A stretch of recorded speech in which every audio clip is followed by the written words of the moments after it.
아무리 견고한 민주주의도 결국은 헌법이 파괴되면 그 나라는 100% 망하게 됐습니다. 지난 역사 세계사를 공부해보면 대부분 헌법이 파괴된 나라는 다 망했습니다. 법이 왜 만들어졌습니까? 무질서한 사회를 바로잡기 위해서 원칙과 기준을 세우는 것이 법이에요. 처벌하려고 만든 게 아니에요. 그런데 지금 현재 대한민국에서는 이 헌법을 구조화 변호사 빼고, 고영일 변호사 빼고, 이명규 변호사 빼고 대한민국 법조인의 대부분이 이 헌법을 파괴시키고 있는 겁니다. 입법부라는 저 국회 300명 뜰거지들도 모여앉아서 매일같이 국민 죽이는 법만 만들고 있는 겁니다. 윤석열 대통령 주변에 둘러붙던 권력자들, 전신만신 다 좌파들, 이런 새끼들을 치르지 않으면 대한민국은, 아니 윤석열은 100% 탄핵할 수밖에 없는 현실이 오고 말 겁니다. 한번 보십시오. 윤석열을 중심으로 이쪽에는 좌파 한덕수, 여기는 좌파 김한길이, 요 위에는 좌파 장성민이, 요 밑에는 완벽하게 좌파 변양균까지 다 심었습니다. 이 새끼들이 정말 이런 나라가 왔을 때 적어도 참으로면 윤석열은 먼 미래 대한민국을 먹이살리 4차 산업에 대한 고민을 하고 있을 때, 내가 만약에 스승이나 참모가 됐으면, 내가 국방부 장관이라면, 경찰서장이라면, 검찰총장이라면 저는 이렇게 했을 겁니다. 윤석열 대통령께서 직접 하지 않으시고 저에게 지시만 내리십시오. 제가 대한민국의 출산발을 모조리 다 잡아다가 대한민국을 확실히 청소하겠습니다. 저에게 임무를 부여해 주십시오. 목숨 걸고 싸우겠습니다. 대한민국의 국민들이 말하는, 대한민국의 국민들이 왜 등을 돌리고 있는지를 왜 모르십니까? 등을 돌린 국민들을 돌려 세워야 합니다. 그 돌려 세울 수 있는 길은 따오지 가라. 문재인, 이재명, 주사파를 모조리 감옥에 보내는 것밖에 되 있겠습니까? 망가지는 헌법을 부여안고 입을 뒤집어쓰고 100번 만세를 불러봐야 대한민국 돌아오지 않습니다. 아무리 잘 사는 나라, 아무리 좋은 나라를 선물한 뭐합니까? 대한민국에 안녕하는 이빨갱이들 때문에 나라는 밑에서부터 쓰고 자빠지는데, 나라가 이래서는 안 되는 거예요. 나라가 이래서는 안 되는 겁니다. 왜 안 되는지는 대한민국 최고의 박사이신 우리 구본철 박사님의 연설을 큰 박수로 치게 되겠습니다.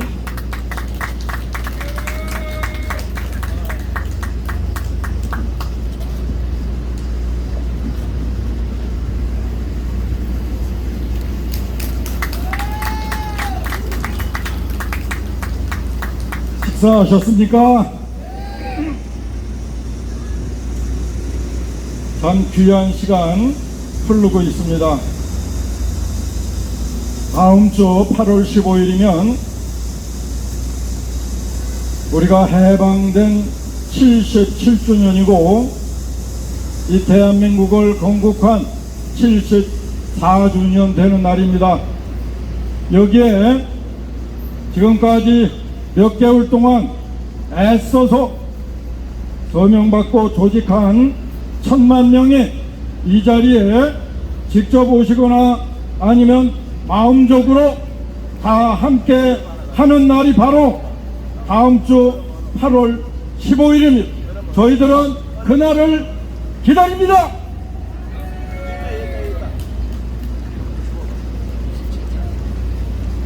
사실은 문재인 5년 동안에 좌파들은 이런 시위 안 했습니다. 엄밀하게 얘기하면 저나 여러분은 지금 여기에 나올 군번들이 아닙니다.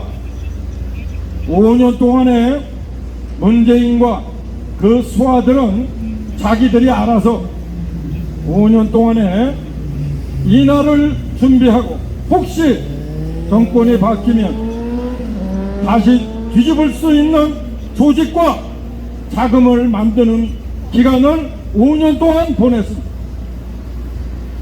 그러면서 5년 동안 나오지 않았습니다. 그런데 우리 애국 태국계 우파들은 우리 스스로 윤석열 정권을 설립 창업했다고 하면서 끊임없이 이 자리에 나와서 귀중한 시간을 쓰고 있습니다. 이건 뭐가 잘못돼도 한참 잘못됐습니다. 지지율 24%입니다. 그것은 우리 광화문이 세운 윤석열 대통령에 대한 이 광화문의 마지막 마지노선입니다. 우리가 여러분이 마지막으로 지지한 그 결과가 24% 아니겠습니까? 맞습니다. 윤석열 대통령이 잘하든 못하든 아직은 시간이 있으니까 잘하겠지 하고, 그래도 지지한 것이 누가? 우리와 여러분이 지지한 것이 바로 24%입니다. 이제 더 내려갈 때도 없습니다.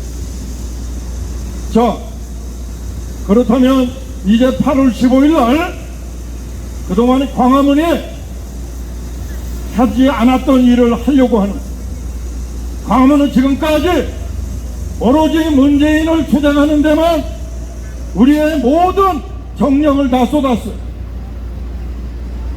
혹시 좌파가 다시 부활하거나 윤석열 정권을 다시 뒤집을까 준비하는 기간을 갖지 못했습니다. 그래서 지금 우리가 8월 15일 날 1000만 명을 조직하겠다는 것이 바로 그런데 제가 이 자리를 통해서 지난 시간에도 말씀드렸지만 이번 8월 15일을 통해서 이 광화문은 두 가지 과제를 분명하게 매듭을 지어야 한다고 여러분에게 말씀드렸습니다. 이제부터는 광화문의 시위가 문제가 아니라 윤석열 대통령의 24%가 문제가 아니라 이 광화문이 윤석열 대통령을 옆에 끼고 정권이 아니라 이 대한민국의 미래를 책임져야 한다고 말씀드렸는데 잊지 않으셨습니까? 잊지 않으셔야 합니다. 잊지 않으셔야 합니다. 이 자리에 나오지 않으셔도 되는 시간을 우리가 나오고 있는 것. 그런데 윤석열 대통령이 우리를 다시 부르고 있습니다. 그래서 우리는 지난 몇 개월간 정광훈 목사님을 중심으로 이 광화문을 다시 조직하기 위하여, 조직은 왜 하겠습니까?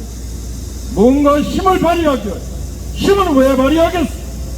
이 나라의 부조리를 수정하기 위하여 다시 조직화를 한 것이, 그 결과가 다음 주 8월 15일입니다.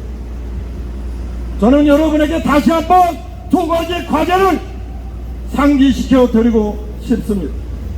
첫째, 광화문은 이제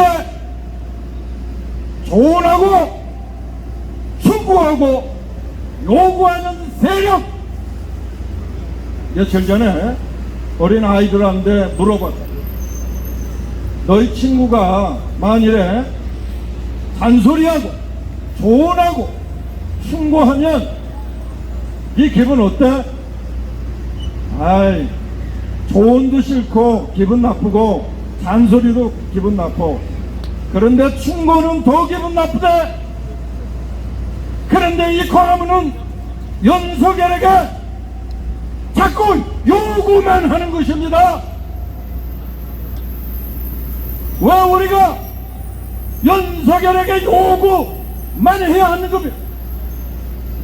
왜 우리가 여기 뜨거운 곳에 앉아서 윤석열에게 왜 요구만 해야 하는 것입니까? 우리는 이제 천만의 조직을 가집니다. 윤석열에게 요구하는 것이 아니라 윤석열의 부족함을 이 광화문이 채워줘야 하는 의미, 마지막 의무가 있는 것입니다. 그 의무가 어떤 식으로 나올까? 두 가지를 제가 말씀드리는 겁니다. 첫 번째, 윤석열 정권을 지탱하는 윤석열 대통령과 국민의 힘이 있습니다. 이제 국민의 힘이 윤석열 대통령의 지지가 계속적으로 30% 미만으로 떨어지거나 아니면 25% 미만으로 떨어지거나 아니면 20% 미만으로 떨어질 때, 그때 국민의힘은 분명히 윤석열 대통령과 결별하려고 합니다. 1000만 명의 조직을 가진 광화문 동지 여러분, 또 여러분, 국민의힘이 내세우는 후보들에게 종로를 하시겠습니까? 1000만 명이라면 우리의 힘으로 국민의 힘을 접수할 수 있습니다. 어떻습니까? 이 광화문이 국민의 힘을 접수합시다. 접수하는 방법은 이 광화문이 필요로 한 광화문이 지지하는 사를 다음 국민의힘 당대표로 지정하는 겁니다. 그와 연합하는 것이, 그리고 그가 필요한 정치 자금을 모아주는 겁니다. 당대표 하는데 비용 많지 않습니다.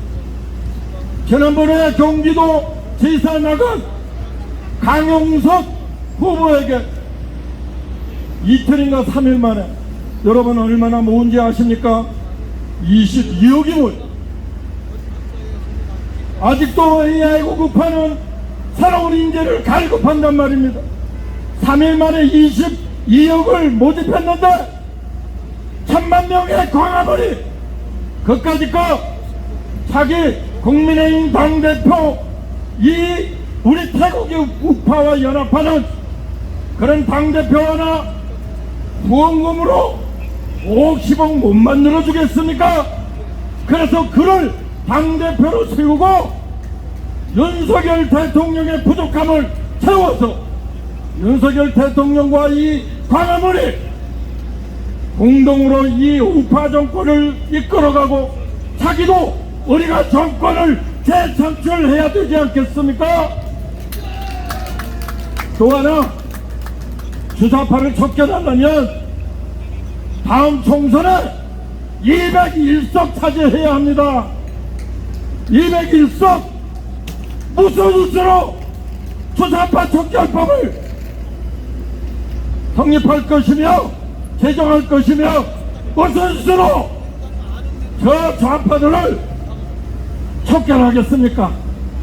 우리가 합법적으로 민주주의 제도를 만들었기 때문에 이 우파는 가능한 한, 왜 우리가 힘이 있기 때문에 가능한 한 민주주의 틀 안에서 혁명을 하는 것이 우리의 순리입니다. 만일에 우리가 1000만 명을 조직하고 이 광화문이 그 1000만 명을 중심으로 하나가 된다면 국민의힘 아니라 대한민국의 정계도 개편할 수 있는 힘을 발휘할 수 있습니다.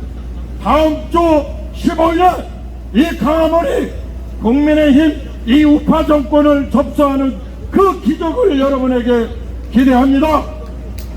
두 번째, 지난 5년 동안 좌파들은 민노총이면 민노총, 정교조면 정교조, 태양광업자면 태양광업자, 조사파면 조사파, 지들끼리 조직과 돈을 모았어.